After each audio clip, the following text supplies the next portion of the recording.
तीर्थंकर प्रभु आदिनाथ मुनिनाथ, आधि व्याधि अघमद मिटे, तव पद में मम्मात। चरण शरण है आपके, तारण तरण जहाज, भवदधि तट तक ले चलो, करुणा कर जिन राज।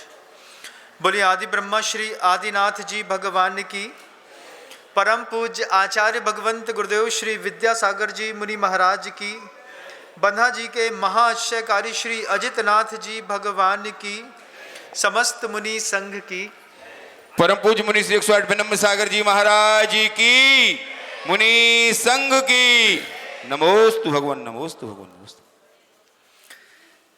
पिछले कुछ दिनों से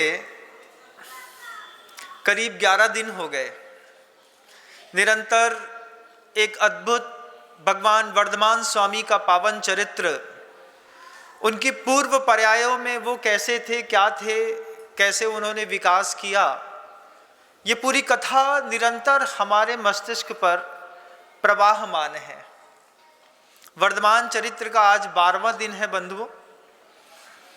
पिछले सत्र में आपने देखा कि कैसे सची तीर्थंकर बालक को जब हाथ में उठा करके देखती है, महसूस करती है, वो दृश्य, वो कल्पनाएं पिछले सत्र में सब अपने आप में अद्भुत थी। मैं कह रहा हूं वो बात कि आज के जवान पीढ़ी के जो बच्चे हैं, ये मंदिर जाना पसंद नहीं करते। बहुत सारे बच्चे हाउ एंड बाय लगाते हैं, बहुत सारे बच्चे बोलते हैं पूजा करने से क्या होता है, बहुत सारे बच्चे बोलते हैं मंदिर जाने से क्या होता है, बहुत सारे बच्चे बोलते हैं मंदिर से कुछ मिलता जाता नहीं है। मैं उन सब के लिए एक ही बात कहता हूं, जिसको अपने पिता के पावर और कैरेक्टर के बारे में पता नहीं होता, वे बच्चे अपने पिता की इज्जत नहीं करते। अगर आपको पता चले कि जिस परम पिता के मंदिर में जाकर के आप पूजा करते हैं, उनके पावर्स कैसे हैं और उनका कैरेक्टर कैसा है, फिर आपको मंदिर में जाकर के पूजा करने में बड़ी आसानी और सहजता होती है। हम किसी बच्चे को सहज में बोलते हैं कि बेटा जाओ मंदिर जाओ, पूजा करके आओ, अभिषेक करना चाहिए, शांति धारा करना चाहिए। बच्चा मानने तैयार नहीं है कि पाषाण के अंदर कुछ और भी चीज है। लेकिन जब हम बच्चे को वर्धमान चरित्र सुनाते हैं, जब हम बच्चे को बताते हैं कि आचार्य मानतुंग स्वामी कह रहे हैं तत्संकथापि जगताम दुरितानि हन्ति, भगवान आपकी वह आप नहीं, आपको देखना, आपको सुनना, आपको छूना, आपको महसूस करना तो बहुत पुण्य की बात है।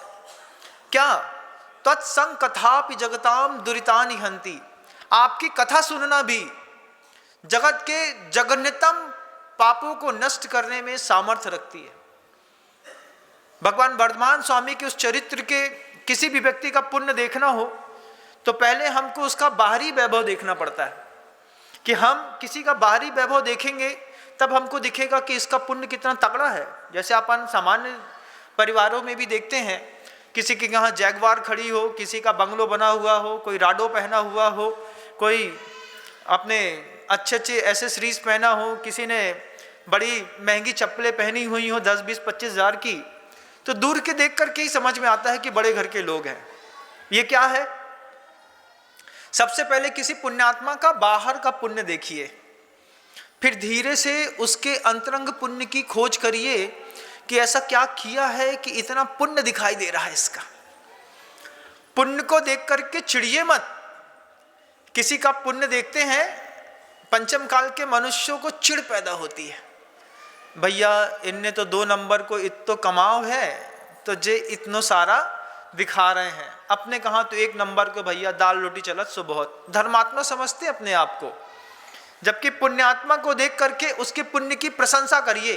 भाई साहब आपका पुण्य कितना तेज है, आपके अपने पुण्य किसे कितना वैभव है आपके यहाँ, धन्य है आपका पुण्य, ऐसा बोलेंगे तो सामने वाले का पुण्य बढ़ेगा। एक जैगवार, जिसके घर में जैगवार है उसकी प्रशंसा करोगे तो सामने वाले पड़ोसी के घर में भी आगे जाकर के एक जैगवार खड़ी हो जाएगी।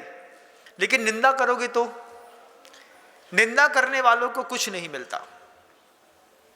हमको पता होना चाहिए कि हमारे तीर्थंकर का बाहरी वैभव कैसा है। सची ने प्रसूतिका गृह में जब पहली बार तीर्थंकर बालक को देखा, उसका रूप सोने के जैसा चमकता हुआ। सबसे बड़ी बात होती है, आप जान करके आश्चर्य करेंगे कि वर्धमान स्वामी का शरीर सोने के रंग का था और उसमें से जो किरणें निकलती थी वे सारी की सारी किरणें श्वेत निकलती थी।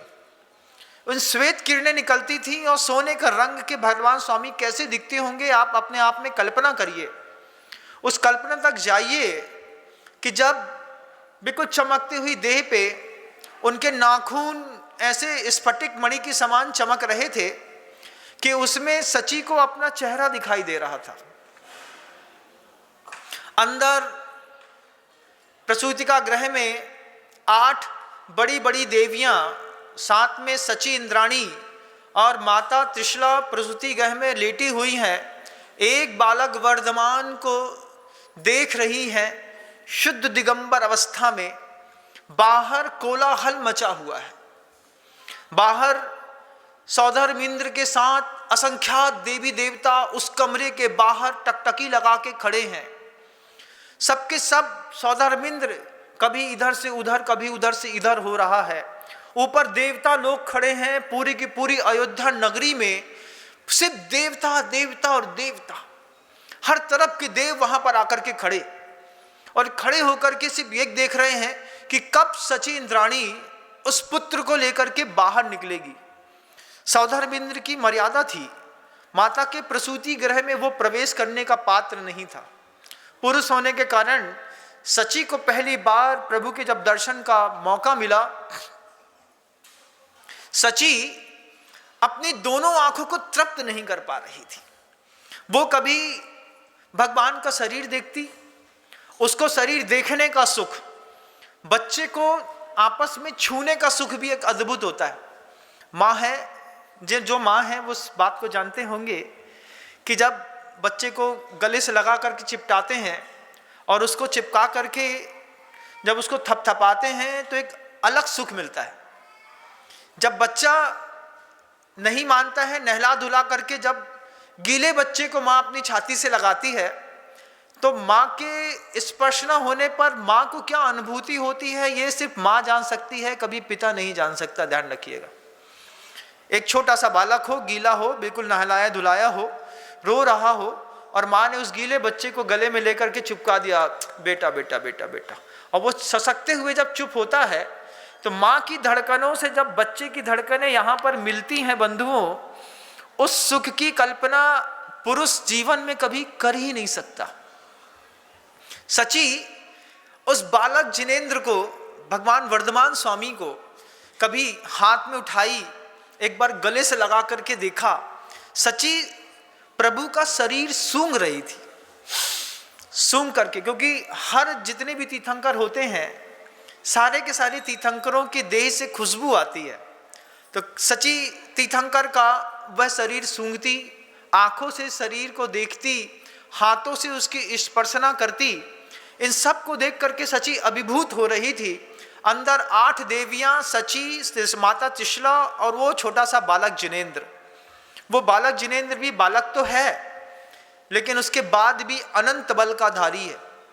चक्रवर्ती, बलदेव, वासुदेव, सामने रहने वाले, उनके तीर्थ काल में रहने वाले कोई भी महापुरुष रहते हैं, योद्धा रहते हैं, उससे तीर्थंकर का अनंत बल होता है। सबसे बड़ी बात देखिएगा कि तीर्थंकर कभी भी अपने नाना के यहाँ जन्म नहीं लेते। तीर्थंकर हमेशा अपने पिता के यहाँ जन्म लेते हैं। और हमारे यहाँ इस बात का सौभाग्य माना जाता है कि कोई भी कन्या है तो पहली डिलीवरी उसके मायके में होती है, तो उनको लगता है कि बहुत अच्छा होगा।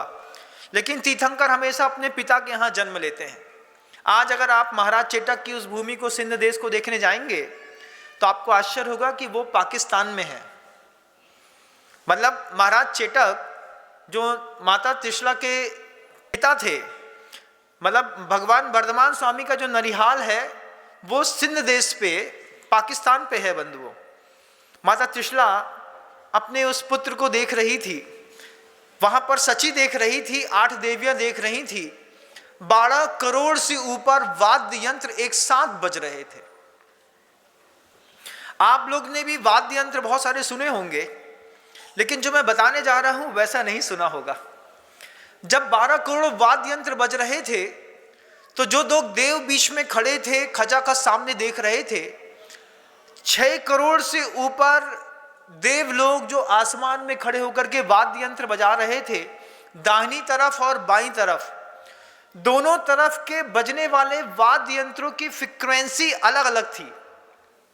जैसे आपको उदाहरण देके समझाऊं तो जब आप कान में हेडफोन लगाते हैं तो हेडफोन लगाने पर आपको लगता है कि जितनी आवाज इस कान में आ रही है उतनी का आवाज भी इस कान से आनी चाहिए, लेकिन ऐसा होता नहीं है।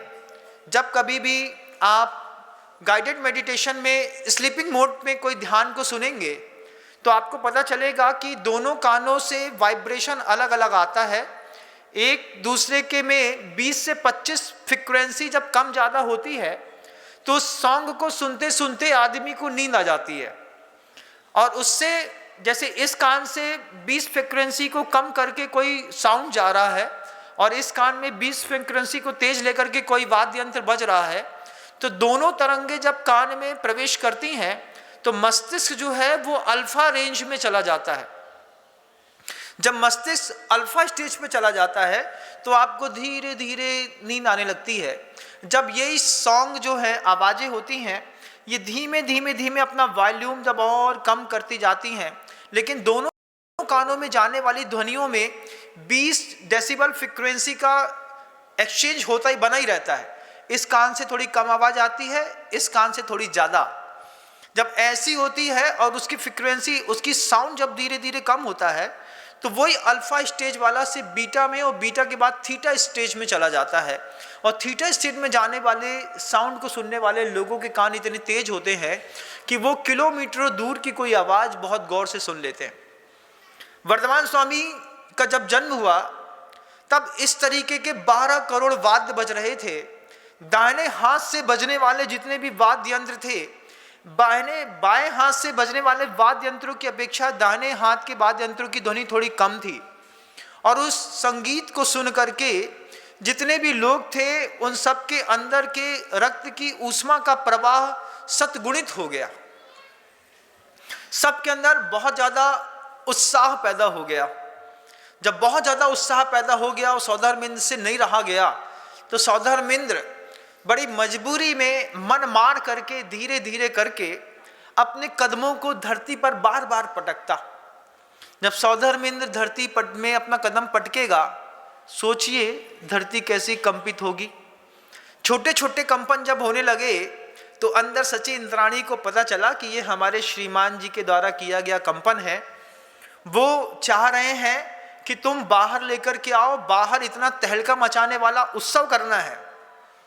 और ये सची जो है अंदर ही लेकर के बैठ गई। इसको मेरे आदेश की भी समझ में नहीं आई कि सौधर्मेंद्र ने खुद कहा था कि जाओ लेकर के आओ, प्रभु बालक तीर्थंकर का महोत्सव करना है। अपने पिता का वैभव पता होगा तो अपने पिता की पूजा करेंगे। जब अपने पिता का वैभव पता नहीं है तो कोई हरी दुकान में जाकर के माथा टेकता है, कोई लाल दुकान में जाकर के माथा फोड़ता है। कभी सबसे पहले अपने वर्धमान तीर्थंकर का वैभव तो पता करो कि कैसा तीर्थंकर, बाहरी वैभव क्या है। जब हम अंतरंग का आंतरिक वैभव देखेंगे धीरे धीरे आगे चल के, तब आपको और प्रसन्नता होती चली जाएगी। कल्पना करिए प्रसूति घर के बाहर दरवाजा जो है वो वज्र का बना है, उसमें मोटे मोटे ऐसे हीरे चमक रहे हैं। बाहर सौधर्मेंद्र खड़ा है, असंख्यात देवी देवता खड़े हुए हैं। बेसंख्यात देवी देवता ने कभी तीर्थंकर को देखा नहीं, सुना बस है कि अभी तीर्थंकर बालक उत्पन्न हुआ है, जाकर के मुझे देखना है। सची ने हाथ में गोदी में उठाया, माता त्रिशला देख रही थी। माता त्रिशला के देखते देखते सची ने थोड़ा सा री देवी को संकेत दिया और देवी के संकेत देने के साथ ही री देवी ने त्रिशला माता को थोड़ी सी मायामयी गहरी नींद में सुला दिया। माता त्रिशला धीरे धीरे आंख बंद करते करते जैसे सोई, सची को लगा कि ये अपराध न हो जाए अगर माता त्रिशला की नींद खुल गई और बालक को जिनेंद्र को बगल में नहीं देखा तो उन्हें क्षोभ हो सकता है। तो माता त्रिशला के उस भय से भयग्रस्त होकर के सची ने एक मायामयी वैसा का वैसा दिखने वाला बालक माता त्रिशला की गोद के ठीक बगल में सुला दिया। मूल बालक को उठाया हाथ में उठाने के बाद ऐसे नहीं जैसे आपके घर के यहाँ की महिलाएं कमरे में जाती हैं, बच्चे को उठा के लाती हैं और आपकी गोदी में दे देती हैं। कभी घर में होता है ना, ताऊ जी आ जाते हैं और ताऊ को छोटे भाई के छोटे से बच्चे से प्रेम रहता है तो घर में गुस्से साथ बोलते हैं, सुनो वो छोटा वाला बच्चा ले आओ, थोड़ा सा खिला लेते हैं उसको। तो कोई भी कमरे में जाता है, बच्चे को उठाता है, उठा करके ताऊ के हाथ में दे देता है। ऐसा नहीं हुआ वहां पे। जब सची ने अपने हाथ में बालक जिनेंद्र को उठाया, आप सोचिए श्री, रीति, कीर्ति, बुद्धि, लक्ष्मी, ये जितनी 8 देवियां थी, ये 8 की 8 देवियां सची के साथ तैयार हो गईं।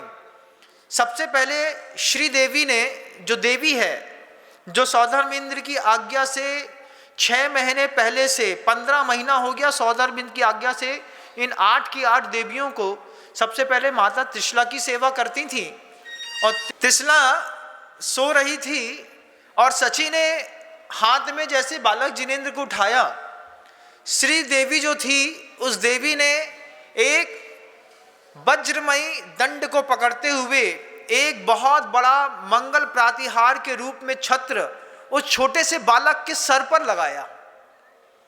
एक देवी ने छत्र लगाया, श्री के बाद धृति और कीर्ति देवी ने 2 चमर पकड़े और चमर ढुराते हुए फिर एक देवी जो थी, एक देवी और आई, उस देवी ने एक ध्वजा पकड़ी, एक ने कलश पकड़ा, एक ने झारी पकड़ी।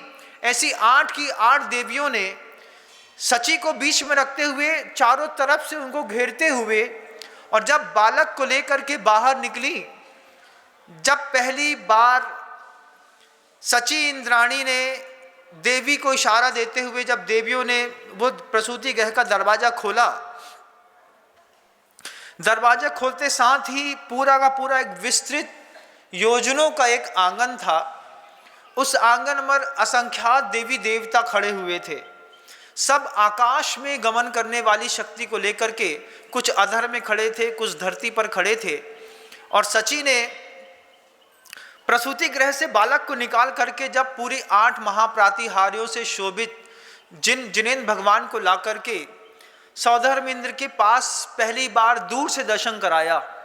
अभी सोचिए, कल्पना करिए, प्रसूति गृह से सची निकली हो और वहाँ दूर पर सौधर्मेंद्र खड़ा हो, बालक वर्धमान का स्वर्णमय शरीर और उसमें से निकलने वाली सफ़ेद किरणें देख करके, जैसे सूर्य को देख करके आपकी आंखें चौंधिया जाती हैं, ऐसे ही सौधर्मेंद्र पहली बार वर्धमान बालक को देख करके आपस में अपने आप में आश्चर्यचकित हो गया। आश्चर्यचकित होने के बाद जब पहली बार सची पास में आई, और पास में आने के बाद भी जैसा आप पंचकर्णकों में देखते हैं ना कि सची बालक को दे नहीं रही थी, इतना ऐसा वहां पर कुछ नहीं हुआ।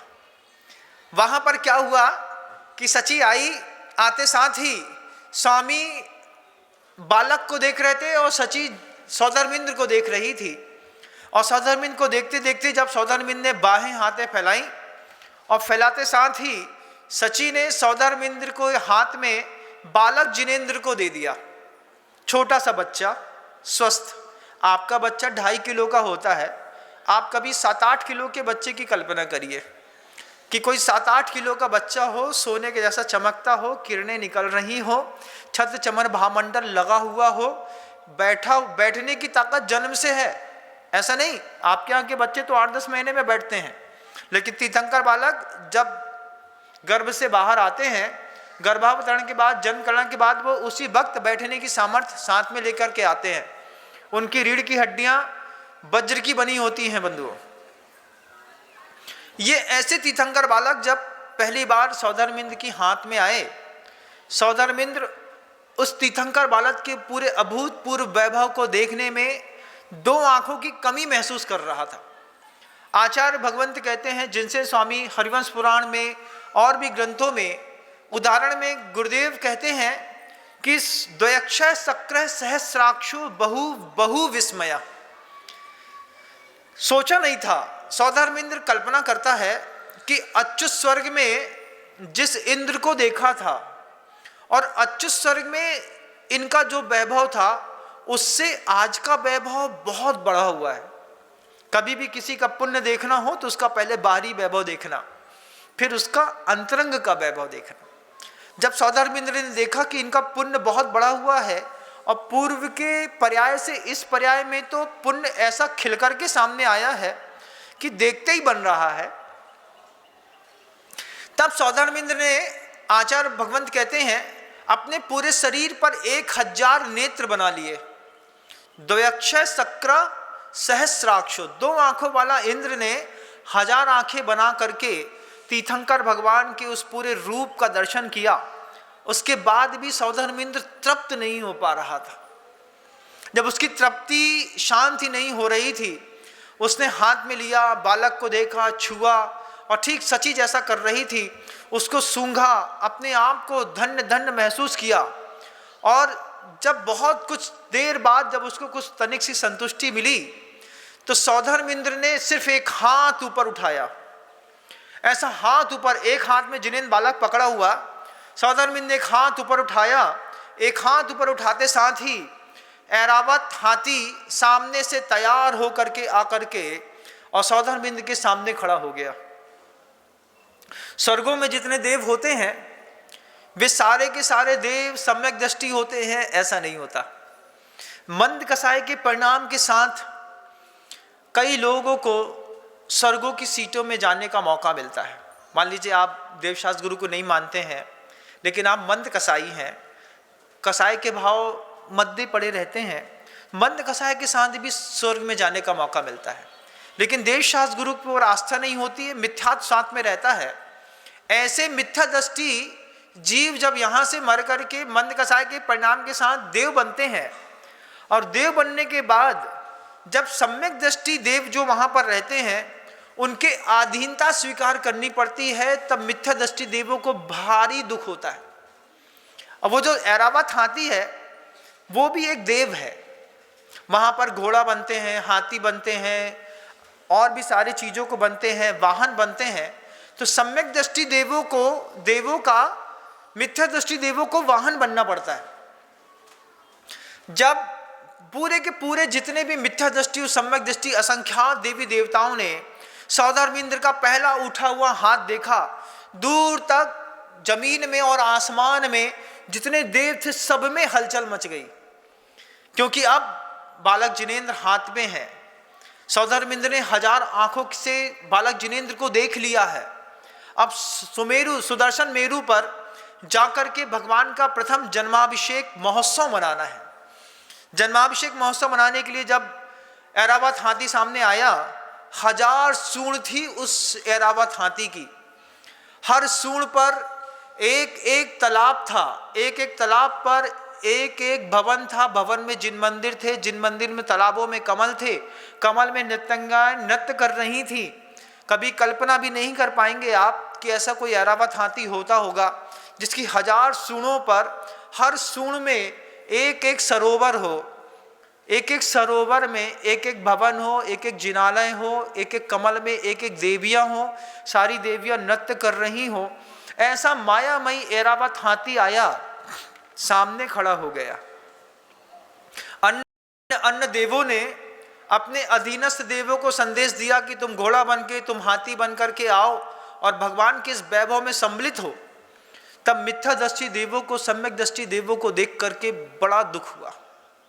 वे सारे मिथ्या दृष्टि देव सोचते हैं कि काश हमने पहले देवशास्त्र गुरु की शरण ले ली होती तो आज हमको भी भगवान का अभिषेक का महोत्सव मनाने का मौका मिलता। वे मिथ्या दृष्टि देव हाथी घोड़ा बंदर इत्यादि बनकर के खड़े तो रहते हैं, लेकिन उनको भगवान के अभिषेक करने का जन्माभिषेक में महोत्सव में मौका नहीं मिलता। फिर वो पूरा का पूरा सुमेरु पर्वत, जब कभी भी जम्बू द्वीप का कोई तीर्थंकर होता है तो जम्बू द्वीप के तीर्थंकर सुदर्शन मेरु पर जाकर के उनका जन्माभिषेक मनाया जाता है। लेकिन इसके बाद जब कहते हैं घातकी खंड का कोई द्वीप, कोई अगर मान लीजिए कोई तीर्थंकर होता है तो उसके लिए अचल और विजय मेरु होते हैं। अलग अलग मेरुओं पर पंच मेरु होते हैं ना, तो वो 5 मेरु नहीं, यहाँ पर अलग अलग है कि जम्बू द्वीप का जो तीर्थंकर होगा वो सुदर्शन मेरु पर जाकर के उनका अभिषेक होंगे। घातकी खंड का कोई तीर्थंकर होगा तो अचल और विजय मेरु पर जाकर के उनका अभिषेक किया जाता है। नंदीश्वर पुष्कर द्वीप का कोई अगर मान लीजिए तीर्थंकर होता है तो उसके लिए अलग द्वीप में ले जाकर के उनका अभिषेक होता है। सुदर्शन मेरु की ऊंचाई 99,000 योजन की थी। 99,000 योजन क्या होता है महाराज जी? 1 योजन ऐसा मानो कि 13 किलोमीटर का 1 योजन। अब 99,000 को 13 से मल्टीप्लाई करने पर जितने किलोमीटर बनते हैं उतने किलोमीटर ऊंचा ऐसा एक पर्वत था। उस पर्वत में सामान्य पर्वत नहीं था, सुदर्शन मेरु है। उस सुदर्शन मेरु के ऊपर के भाग में 3 सिंहासन शाश्वत अकृत्रिम रूप से बने हुए हैं। उस पूरे के पूरे 3 सिंहासनों में एक सिंहासन में सौधर्म खड़ा होता है, एक तरफ सिंहासन में ईशान इंद्र खड़ा होता है और बीच में जन्माभिषेक कराने के लिए उस तीर्थंकर बालक का वो स्थान बना होता है। फिर क्षीर सागर से लेकर के उस सुदर्शन मेरु तक देवता लोग एक एक एक एक एक एक ऐसी पंक्ति बना लेते हैं दोनों तरफ से। फिर दोनों तरफ से एक एक पंक्ति बनाते हैं और क्षीर सागर से एक इंद्र एक कलश को भरता है। वो कलश का अवगाहन कितना? बदन उदर अवगाह कलश गत जानियो, 1,4 बस योजन मान प्रमानियो, सहस 78 कलसा प्रभु जी के सिर ढुरे। आप लोग पढ़ते तो है ना? पढ़ते तो है। एक कलश में आप समझ लीजिए प्रशांत महासागर का पूरा पानी आ जाएगा, इतना बड़ा एक कलश। कलश सहस 78 कलसा प्रभु जी के सिर ढुरे, एक साथ सिर पे ढोरना है भगवान के, इतने से भगवान। अब सोचिए कैसी व्यवस्थाएं हैं। अपने बाप का वैभव तो बस पता हो कि हम जिस तीर्थंकर की पूजा करने मंदिर में जा रहे हैं उनके जन्म के समय वो कैसे थे, गर्भावतरण में कैसे थे, दीक्षा लेने के बाद कैसे थे, केवल ज्ञान के बाद कैसे थे, समो शरण में कैसे थे और मोक्ष जाने के बाद कैसे थे। जब तीर्थंकरों के 5 कल्याणों की जानकारी छोटे छोटे बच्चों को हो जाएगी, एक भी बच्चा कभी भी किसी हरी दीवार वाली दुकान में जाकर के माथा नहीं टेकेगा। हम लोग इतने गिर गए जरा जरा सी बात में, हरी दुकान में जाकर के हरा ताबीज बनवा के चले आते हैं। कहीं जाते हैं लाल दुकान वाले के यहाँ जाते हैं, यहाँ पे काला ताबीज बनवा के चले आते हैं। महाराज हम बीमार हो गए थे, हरी दुकान वाले ने एक ताबीज बांध दिया, गले में फांस।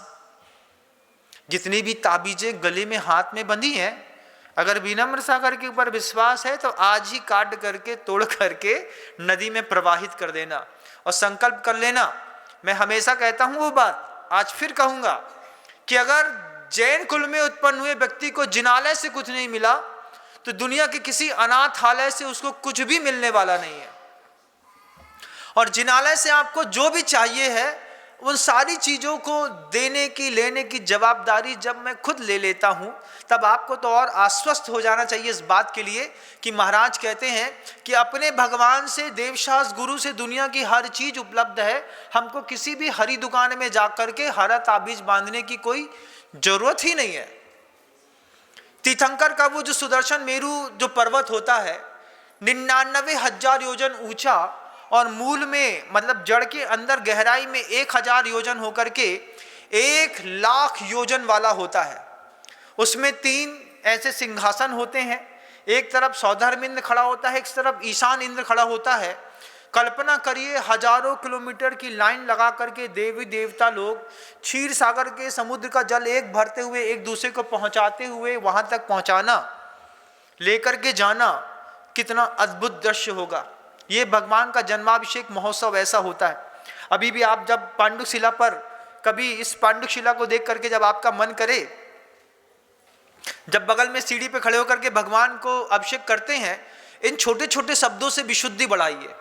विशुद्धि बढ़ेगी तो पुण्य बढ़ेगा, पुण्य बढ़ेगा तो आपके यहाँ साता की अनुकूलताएं धीरे धीरे करके अपने आप बढ़ती और बनती चली जाएगी। बंधुओं, सब कुछ पुण्य के अधीन है और पुण्य विशुद्धि के अधीन है, लेकिन ये सब चीज़ों की पहले जानकारी होना चाहिए। छोटे छोटे बच्चों को भी बताना चाहिए कि भगवान ऐसे होते हैं, उनकी ऐसी शक्तियाँ होती हैं, बाहरी वैभव ऐसा होता है, जन कल्याणक गर्भावतरण में ऐसा होता है, भी इतने सुंदर दिखते हैं, ऐसे छत चमर भामंडल लगाए जाते हैं, उनका भोजन स्वर्गों से आता है, उनके वस्त्र स्वर्गों से आते हैं। जब तक भगवान की दीक्षा नहीं होती तब तक भगवान स्वर्ग का भोजन करते हैं।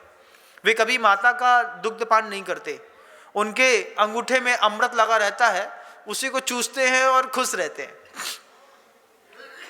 कभी ऐसे बालक की कल्पना भी कितनी अद्भुत है। सौदामिंद ने हाथ ऊपर किया, हाथ ऊपर करते साथ ही ऐरावत हाथी सामने आकर के खड़ा हो गया। उस ऐरावत हाथी के चारों तरफ भंवरे भंडरा रहे थे और पूरे के पूरे गगन आंगन में, पूरे के पूरे आकाशों में चारों तरफ जितने भी देव थे, सम्यक दृष्टि और मिथ्या दृष्टि दोनों देव, सारे देवों ने सौदामिंद की गोदी पर, सौदामिंद ने अपनी गोदी पर जिनेंद्र भगवान को गोदी में बैठा लिया। जैसे आप कहीं टीवी देख रहे हो और अपने छोटे से बच्चे को गोदी में बैठा लो। अब सोचो, सौदामिंद जम्बू द्वीप को पलटने की ताकत रखने वाला, उसने बालक जिनेंद्र को अपनी गोदी में बैठाया, दोनों चमकदार हैं। क्या अद्भुत दृश्य रहा होगा। कैसे सौदामिंद खुद अपने आप में इतने चमचमायमान पूरे वैभव को लेकर के, और उस पर जिनेंद्र बालक को गोदी पर बैठा करके, जब एक दूसरे को वो जितने देव थे वो देख रहे थे, मिथ्या दृष्टि देवों को बहुत अफसोस हुआ। सम्यक दृष्टि देवों ने कहा, चलो घोड़ा बनो, हाथी बनो, पदाती बनो, बंदर बनो, तुम ऊंट बनो, तुम ऐसा बनो, एक नाना प्रकार के वाहन बना करके, और जिनेंद्र भगवान का वो ऐरावत हाथी के ऊपर बैठने से पहले ही पूरी की पूरी दलबल की पूरी सेना तैयार हो गई। करोड़ों असंख्यातों की संख्या में देव आगे, इतने ही बगल में, इतने ही दाएं हाथ तरफ, उतने ही आकाश में, उतने ही पीछे नागेंद्र का जो स्वामी था वो नागलोक से निकल करके धरती के ऊपरी भाग तक आकर के अंदर से जिनेंद्र बालक की रक्षा करने के लिए तत्पर हो गया। फिर जाकर के आकाश मार्ग में जब धीरे से ऐरावत हाथी जिनेंद्र बालक साथ ही साथ सौदामिंद सची इंद्राणी को लेकर के आकाश मार्ग में वो हाथी उड़ के चला। आचार्य कहते हैं कि उन सारे के सारे देवताओं के इस अतिशय विशाल समूह ने नक्षत्रों की सीमा रेखाओं को पार कर गए। जैसे जब कभी आप शिखर जी जाते हैं तो आप ऊपर दिखते हैं और बादल नीचे दिखता है, ऐसे ही ये पूरा का पूरा जो वैभव था सौदामिंद का द्वारा रचाया गया भगवान के जन्माभिषेक महोत्सव का, जब ले करके सौदामिंद ऊपर चला तो सारे देवताओं ने देखा, देवों ने देखा कि नीचे तारे टिमटिमा रहे हैं, सारे नक्षत्र सारे ग्रह नीचे हैं, हम इसको भी लांघ करके ऊपर हो गए। वो दृश्य अपने आप में अद्भुत था। योजनों की उस वैभवशाली यात्राओं को नीचे अयोध्या वासियों ने बड़े गौर से देखा। पूरी की पूरी अयोध्या के हर जनमानस में उस बात का उत्साह था। चारों गतियों के जीवों के मन के अंदर क्षण मात्र के लिए ऐसी अपूर्व शांति पैदा हो गई थी। ज्योतिष, वैमानिक, व्यंतर, भवनत्रिक के देवों में कहीं पर सिंहनाद, कहीं पर घंटा का बजना, कहीं पर सिंह की शंख की ध्वनि ऐसी उग्र से उग्रतम हुई कि जितने भी देव थे वे सारे के सारे देव आकर के भगवान का उस जन्माभिषेक महोत्सव को मनाने के लिए आसमान में गमन करने लगे। सौदामिंद अपने आप को बड़ा धन्य महसूस कर रहा था कि किसी व्यक्ति का पुण्य अगली पिछली पर्यायों का ऐसा खिल करके सामने आता है कि दुनिया देख करके दंग रह जाती है। आज सौदामिंद को अपने उस भोगों से तृप्ति मिलकर के थोड़ी सी धन्यता महसूस हुई। जब ऐरावत हाथी सामने चल रहा था, हजार सूढ़ों पर भवन, भवनों पर सरोवर, सरोवरों में स्त्रियां नृत्य करती हुई चली जा रही थीं, ऊपर से देवता लोग चमर डुलाते चले जा रहे थे। सौधर्मिंद्र इंद्राणी अपने आप में गुमान को प्राप्त हो रहे थे। जिनेंद्र भगवान को छूने वाला, जिनेंद्र भगवान को पहली बार आहार देने वाला, ये सब मोक्षगामी होते हैं। जिन्होंने जिनेंद्र भगवान को आहार दान दिया, सबको कई जितने भी पुरुष होते हैं उनमें से कई तो उसी भव से मोक्ष चले जाते हैं और कई एक भवावतारी होकर के मोक्ष चले जाते हैं। बंधु, कितना अद्भुत है ना, लगता है ना जिनेंद्र भगवान कितने अद्भुत हैं, पुण्य कितना अद्भुत चीज होती है, विशुद्धि कितनी अद्भुत चीज होती है। लेकिन समझना कि ये पुण्य, ये वैभव, ये सब कुछ जितनी भी चीजें हैं, ये सब की सब चीजें साधना के बल पर मिलती है। और साधना के लिए गुरुदेव ने कहा कि एक नहीं कई जन्म साधना को चाहिए, हो सके तो उसके लिए कुछ भूमिका बनाइए, छोटी छोटी भूमिकाएं आप अपने घरों में बनाइए। आज नहीं तो कल आपको भी महसूस होगा इस बात को कि मैंने कल भी कहा था ये बात कि आप भी अगली पर्याय में कभी आप भी तीर्थंकर बन सकते हैं, बनेंगे, क्योंकि असंख्यात जीव हैं, असंख्यात भेद प्रभेद हैं, असंख्यात जो हैं नाना प्रकार के विकल्प हैं, विशुद्ध स्थान है। हो सकता है आप में से कोई देशना को सुन करके अपने आप को संयमित करे और इस विशुद्ध स्थान को बढ़ाए। सौधर्मेंद्र इंद्राणी, जिनेंद्र बालक, ऐरावत हाथी, असंख्यात देवी देवताएं, वाद्य यंत्र, प्रातिहार्य, इन सब से सुरभित वायु का चलना, मंद मंद पवन चल रही थी, हल्की हल्की ठंडक का माहौल था, रिमझिम रिमझिम गंधोदक की बौछारें होती चली जा रही थी। और ये पूरा का पूरा काफिला सुदर्शन मेरु की तरफ चला जा रहा था। सुदर्शन मेरु बिल्कुल साफ सुथरा सफेद पर्वत, कितना 99,000 योजन ऊंचा, 1,000 योजन की गहराई वाला मूल वाला, जिसके भद्रसाल नंदन सोमनस पांडुक वन मितितेषु आचार्य भगवंत कहते हैं सबसे निचले भाग में भद्रसाल नाम का एक विस्तृत वन था। कल्पना है, काला पत्थर तो देखा है, कभी सोचो 99,000 की योजन वाला कोई श्वेत पूरा का पूरा हिमालय के जैसा दिखने वाला कोई पर्वत हो, उस पर्वत पर नीचे प्रथम कोट में भद्रसाल वन हो, फिर मध्यम में सोमनस वन हो, भद्रसाल सोमनस पांडुक वन मितितेषु, फिर ऊपर जाकर के पांडुक वन हो। उन वनों से घिरा हुआ वह पर्वत ही अपने आप इतना शोभनीय था, उसमें जिनालय थे, उसमें उस भद्रसाल वन के चारों तरफ एक एक जिनालय था, एक एक जिनालय में 500 धनुष की सोने की, ठोस सोने की प्रतिमाएं थीं।